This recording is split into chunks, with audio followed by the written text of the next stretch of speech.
ከአማራ ሚዲያ ኮርፖሬሽን ዜና መጽሔታችንን በቀጥታ እየተከታተላችሁ ነው ተመልካቾቻችን።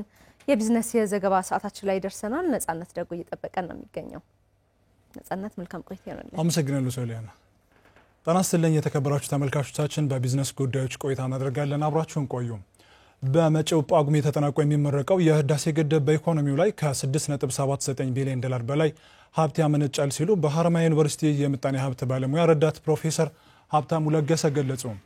የምጣኔ ሀብት ባለሙያው እንደገለጹት የህዳሴ ግድብ ሲጠናቀቅ በተለይ በሀገሪቱ የስራ አጥነትን በመቀነስ በኢኮኖሚው ላይ ከፍተኛ ጠቀሜታ አለው ነው ያሉት። እንደ ባለሙያው ገለጻ ከሆነ የኢትዮጵያ ኢኮኖሚክ አሶሲዬሽን የህዳሴ ግድብ ኢኮኖሚያዊ ጠቀሜታ በሚል ርዕስ ባስጠናው ጥናት የህዳሴ ግድብ ተሰርቶ ሲጠናቀቅ 6.79 ቢሊዮን ዶላር በላይ በኢኮኖሚው ላይ ጭማሪ ያሳያል ብለዋል። በቀጥታና በተዘዋዋሪ 1.5 በመቶ የስራ ዕድልን መፍጠር ይችላልም ሲሉ ነው የተደመጡት። ኤሌክትሪክ ኃይል በሰፊው ስለሚያመነጭ የመነጨው ኃይል ደግሞ ለተለያዩ አምራች ኢንዱስትሪዎች የሚውል ነው ያሉት ረዳት ፕሮፌሰር ሀብታሙ የተቋማቱ ምርት መጨመር በቀጥታ ከሰራተኛ ጋር ግንኙነት ያለው እንደሆነ ጠቁመዋል። ረዳት ፕሮፌሰር ሀብታሙ የህዳሴ ግድብ በዋናነት ከፍተኛ የኢኮኖሚ ሞተር የሆነውን ኤሌክትሪክ ኃይል ያመነጫል። ይህም የነዳጅ አጠቃቀም እንዲቀንስ፣ የውጭ ቀጥታ ኢንቨስትመንት እንዲጎለብት፣ ግድቡ በፈጠራቸው አርቲፊሻል ሐይቆችና በቴክኖሎጂ እንዲሁም በትልቅነቱ የቱሪዝም መስህብ የመሆንና ፖለቲካዊ ተጽዕኖ ፈጣሪነትን ያሳድጋል ብለዋል። የኢትዮጵያ ፕሬስ ድርጅት እንደዘገበው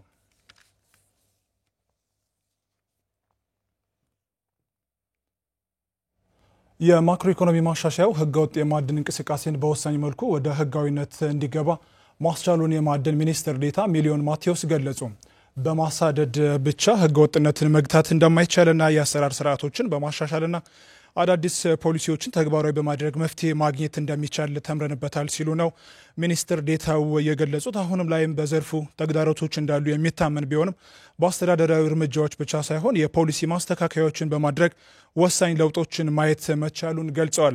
ይህም ዘርፉ ከሌሎች ሀገራትን በተሻለ ሁኔታ ተወዳዳሪ እንዲሆን የሚያስችል እንደሆነ ጠቁመው ለአብነትም በአሁኑ ወቅት ከጎረቤት ሀገራት ይልቅ የተሻለ የወርቅ ዋጋ ያለው ኢትዮጵያ ውስጥ በመሆኑ በህገወጥ መንገድ ከሀገር የመውጣቱ ጉዳይ ለውጥ አሳይቷል ነው ያሉት። የማክሮ ኢኮኖሚ ማሻሻያው ለውጭ አልሚዎች ትልቅ ተስፋን የሰጠ መሆኑን የገለጹት ሚኒስትር ዴኤታው በሚቀጥሉት ዓመታትም በህገወጥ መንገድ የሚያጋጥሙ ተግዳሮቶችን ለመቅረፍ ብቻ ሳይሆን ከዘርፉ የተሻለ ገቢ ለማግኘትም ስራዎች ተጠናክረው እንደሚቀጥሉ አመላክተዋል።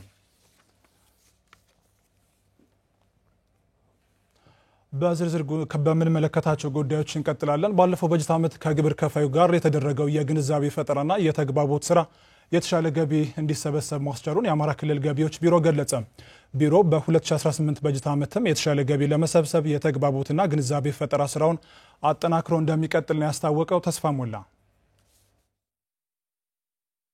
የአማራ ክልል ገቢዎች ቢሮ በ2017 በጀት ዓመት ከ71 ቢሊዮን ብር በላይ ለመሰብሰብ አቅዶ ከ60 ቢሊዮን ብር በላይ በመሰብሰብ የቅዱን 84 በመቶ ማሳካት እንደቻለ የቢሮው የግብር ትምህርትና ኮሙኒኬሽን ዳይሬክተር ታዘባቸው ጣሴ ገልጿል። ከመደበኛ ወደ 56.15 ቢሊዮን ብር ለመሰብሰብ ከከተማ አገልግሎት 15.5 ቢሊዮን ብር ለመሰብሰብ በድምሩ 71.65 ቢሊዮን ብር ለመሰብሰብ አቅደን ነው በ2017 ዓ.ም እንቅስቃሴ የጀመርነው።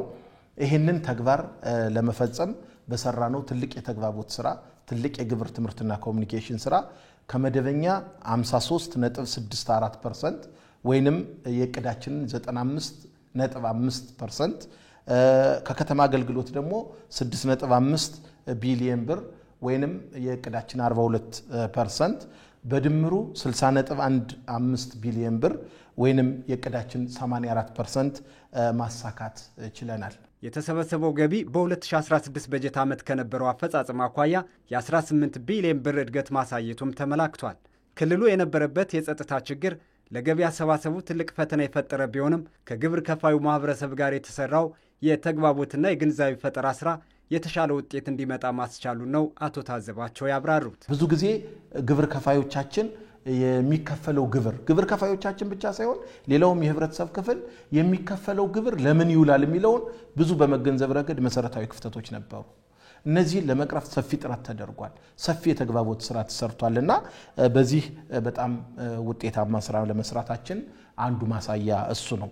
ይሄ ማለት ግን ጉድለት የለበትም ማለት አይደለም 100% አይደለም ያሳካነው ከነባራዊ ሁኔታው አንፃር ከተጨባጭ ነባራዊ ሁኔታው አንፃር ግን የተሻለ እንቅስቃሴ ነበረን ካለፈው አመት አንፃር ደግሞ የ18 ቢሊዮን ብር ልዩነት ስላለው በጣም ጥሩ ነው ብሎ መውሰድ ይቻላል ከዚህ አንፃር የተግባቦት ስራቸውን ከፍ አድርገው ይሰሩ የግብር ትምርትና ኮሙኒኬሽን ስራቸውን በጥሩ ሁኔታ አሳልጠው ይሰሩ በመሪነት ኳሊቲያቸው የሚታወቁ መምሪያዎች ውጤታማ መሆን ይችላል በ2018 በጀት ዓመትም የተሻለ ገቢ ለመሰብሰብ ከግብር ከፋዩ ጋር የተግባቦትና የግንዛቤ ፈጠራ ስራ እየተከናወነ መሆኑን አቶ ታዘባቸው ተናግረዋል በዚህም ከደረጃ ሐመርዋና የኪራይ ግብር ከፋዮች ከሐምሌ 1 እስከ ነሐሴ 10 ድረስ ብቻ ከ1.9 ቢሊዮን ብር በላይ መሰብሰቡን ነው የገለጹት የደረጃ ሐመርዋና የኪራይ ግብር ከፋዮቻችን 467330 ናቸው አጠቃላይ ከነዚህ ውስጥ የከፈሉት